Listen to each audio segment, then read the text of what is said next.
Hi, friends. Welcome back to this series of human geography. And today we are taking human settlements, मानव बस्तियां या मानव अधिवास। सबसे पहले ये मानव अधिवास या मानव बस्ती क्या है? प्रत्येक मानव इस पृथ्वी पर स्थान घेरता है, स्पेस ऑक्युपाई करता है। तो जितना स्पेस ऑक्युपाई किया जाता है मानव के द्वारा, जितना स्थान घेरा जाता है, उस स्थान घेरने की इकाई को ही हम मानव अधिवास कहते हैं, मानव बस्ती कहते हैं। The unit of occupance is human settlement. और व्यापक रूप से देखें तो स्थायी रूप से स्थान घेरने की प्रक्रिया को हम मानव अधिवास कहते हैं। आप देखेंगे ये स्थान घेरने की प्रक्रिया या ह्यूमन ऑक्युपेंस, ये मानव और उसके पर्यावरण के बीच अंतर क्रिया का परिणाम है, प्रतिफल है।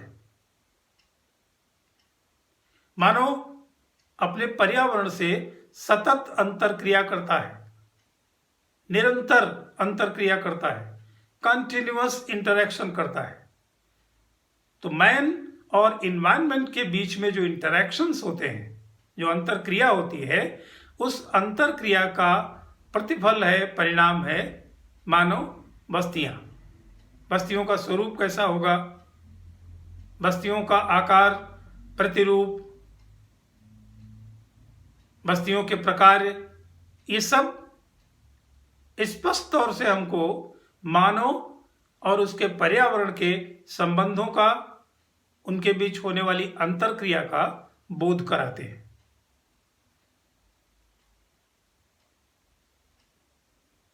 हम देखें इस ऑक्युपेंस का, जो मानव के द्वारा घेरा गया स्थान है, उसकी एक इकाई को हम अधिवास कहते हैं, हमने पढ़ा। अब आप देखें इस स्थान घेरने की प्रक्रिया में जो ये इकाइयां हैं, उनका एक क्रम है, पदानुक्रम है, एक हायरार्की है। उस हायरार्की को देखेंगे तो दो चीजें आपको एकदम स्पष्ट होंगी। एक तो मानव और पर्यावरण के बीच जो अंतर क्रिया है, और दूसरा मानव बस्तियां एज सच सामान्य रूप से क्या हैं। ये दोनों चीजें स्पष्ट होंगी। अब देखिए क्रमशः हायरार्की में सबसे पहले एंथ्रोपोस, मैन, सिंगल मैन। मैं यदि इस कुर्सी पर बैठा हूं, एक निश्चित स्थान हमने घेरा है, तो ये भी एक सबसे छोटी यूनिट है, सबसे छोटी बस्ती है, सेटलमेंट है। फिर हट, अ सिंगल हाउस, एक झोपड़ी, एक घर बना हुआ है। वो जाहिर है कि एक मानव अब नहीं रहता, दो लोग रहते होंगे, तीन लोग रहते होंगे, एक फैमिली रहती होगी। तो एक सिंगल हाउस जिसमें जाहिर है एक से अधिक मैन का ऑक्युपेंस है, हट। फिर तीसरा हमने लिखा हैमलेट, पुरवा, नगला, छोटा गांव, छोटी बस्ती, ये हुआ। फिर विलेज, गांव, अपेक्षाकृत बड़ी बस्ती। अब क्रमशः देखेंगे ये जो क्रम बढ़ रहा है, जो छोटी बस्ती बड़ी बस्ती की ओर बढ़ रही है, ये सब human interactions to their environment, उसी का परिणाम है। फिर देखिए आया टाउन, विलेज के बाद में कस्बा या छोटा नगर, फिर सिटी, शहर या नगर, फिर और बड़ा हुआ तो मेट्रोपोलिस, महानगर, फिर कॉर्नर बेसन, सन नगर, फिर मेट्रोपोलिस, महानगर, महानगर कह सकते हैं, विशाल महानगर, और लास्टली देखिए इक्यूमेनोपोलिस। पॉलिस शब्द का आप अर्थ समझ लें। पॉलिस माने बस्ती। पॉलिस का मतलब क्या है? बस्ती, सेटलमेंट। अब देंगे, ध्यान देंगे, यहां मार्केट विलेज हमने अलग लिख रखा है, और ये मार्केट विलेज क्या है? विलेज और टाउन के बीच में एक ट्रांजिशन है, संक्रमण है। माने यहां रूरल और अर्बन दोनों प्रकार की स्थितियां हैं, ग्रामीण और नगरीय दोनों प्रकार की स्थितियां हैं। विलेज तक आप देखेंगे, यहां से यहां तक हमने यहां दिखाया है आपको, ये रूरल है, पूरा रूरल सेटलमेंट्स है। और विलेज के बाद टाउन ऑनवर्ड्स इक्यूमेनोपोलिस तक यह है अर्बन या नगरीय बस्तियां। और अर्बन और रूरल के बीच में जो संक्रमण है वो मार्केट विलेज, ये भी एक बस्ती है, विलेज से थोड़ा उच्च स्तर की और टाउन से निम्न स्तर की, इसीलिए तो ये संक्रमण है, ट्रांजिशन है। अब विलेज से अलग कैसे है? कुछ गतिविधियां यहां पर विलेज की तुलना में बढ़ जाती है, क्रियाकलाप बढ़ जाते हैं। इस मार्केट विलेज में देखिए, मार्केट शब्द ही जुड़ा है उसके नाम में ही। यहां पर कुछ व्यवसायिक गतिविधियां होती हैं, कुछ दुकानें हो सकती हैं, बाजार, आवधिक बाजार, पीरियाडिक मार्केट्स हो सकता है यहां पर हो। इसलिए ये ग्रामीण और नगरीय दोनों प्रकार के लक्षण दिखाता है, तो ये संक्रमण है। अब आपने देखा जो ह्यूमन ऑक्यूपेंस यूनिट्स हैं वही सेटलमेंट्स हैं, वही बस्तियां हैं, और उन बस्तियों का ये क्रम है। मेरे ख्याल से बाकी सब के बारे में आपको मैं बताता चला हूं, आप समझ पा रहे हैं। ये थोड़ा नया सा शब्द है, कॉनरबेशन, इसको समझ लें। कॉनरबेशन या सन नगर, कोई भी एक बड़ा नगर है जैसे वाराणसी, इसके एक और पूर्व की ओर चलते हैं तो जैसे मुगल सराय, दूसरा भी एक बड़ा नगर। पश्चिम की ओर जाते हैं, मान लीजिए भदोही, कुछ छोटा नगर, टाउन। अब क्या होता है, बड़े और छोटे नगर, चाहे टाउन है, सिटी है, मेट्रोपोलिस है, ये सब ग्रो करते हैं, इन सब का विस्तार होता है, एक्सटेंशन होता है। अब वाराणसी एक्सटेंड कर रहा है मुगल सराय की ओर, मुगल सराय एक्सटेंड कर रहा है वाराणसी की ओर, सड़क के सहारे। और एक स्थिति ऐसी आती है दोनों आपस में मिल सकते हैं, तो जो नगरों का विस्तार होता है सड़क के सहारे किसी भी दिशा में, जिधर पूर्व पश्चिम उत्तर दक्षिण सड़कें हैं, इस विस्तार को ही हम कॉनरबेशन कहते हैं, सन नगर कहते हैं। और फिर आप जानते हैं जब दो नगर दोनों ओर से विस्तार करते हुए एक में मिल जाते हैं तो नगर का परिक्षेत्र बहुत बढ़ जाता है, जिनको हम कहते हैं अर्बन एग्लोमेरेशंस। अर्बन एग्लोमेरेशंस, बहुत बड़े नगर, जैसे बृहद मुंबई है, जैसे एनसीआर दिल्ली है। तो सन नगर समझ पा रहे होंगे। जो मेट्रोपोलिस है, अब इसमें केवल मेट्रोपोलिस नहीं, ये यहां हायरार्की में लिख दिया गया, कोई भी शहर उनका विस्तार होता है तो उस विस्तार को हम सन नगर कहते हैं, जो बाद में उन नगरों को उन नगरीय क्षेत्रों को अर्बन एग्लोमेरेशंस में बदल देता है, महानगरीय क्षेत्र हो जाते हैं वो। अब आप ध्यान दें, रूरल और अर्बन की बात आई, दो तरीके के सेटलमेंट हैं, तो इनका क्लासिफिकेशन कैसे किया जाता है, क्या पैरामीटर्स हम अपनाते हैं, किन बस्तियों को हम रूरल कहते हैं और किन बस्तियों को अर्बन कहते हैं। इसके दो प्रमुख आधार हैं, पॉपुलेशन साइज और सर्विसेज एंड फंक्शंस। किसी भी बस्ती को हम ग्रामीण या नगरीय, रूरल या अर्बन कहेंगे, उसके लिए पैरामीटर्स क्या है। एक तो पॉपुलेशन साइज है, जनसंख्या का आकार। जैसे हमारे देश की बात करें तो हम कहते हैं 5,000 से अधिक अगर जनसंख्या है तो हम उसको नगरीय क्षेत्र कह सकते हैं।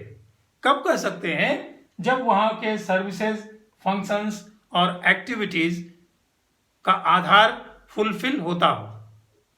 यह आधार क्या है? जिस बस्ती में अधिकतर लोग, मान लीजिए 75% लोग कृषि या उससे संबंधित क्रियाओं में लगे हैं, प्राइमरी एक्टिविटीज में लगे हैं, जिन बस्तियों का अधिकांश जनसमूह, अधिकांश जनसंख्या प्राथमिक क्रियाकलाप करती है, उनमें संलग्न है, वो ग्रामीण बस्ती है। और जिन बस्तियों में द्वितीयक और तृतीयक क्रियाकलाप, सेकेंडरी और tertiary activities, industry, business, services, इनमें ज्यादातर जनसमूह लगा हुआ है, वो नगरीय बस्तियां कहलाती हैं। ये दो पैरामीटर्स हैं, दो क्राइटेरिया हैं। लेकिन ये बात ध्यान रखेंगे, ये क्राइटेरिया क्षेत्र से दूसरे क्षेत्र तक या एक देश से दूसरे देश तक अलग अलग होता है। इसका यूनिवर्सल नेचर नहीं है। कोई देश जनसंख्या के आकार को अपने हिसाब से कर सकता है।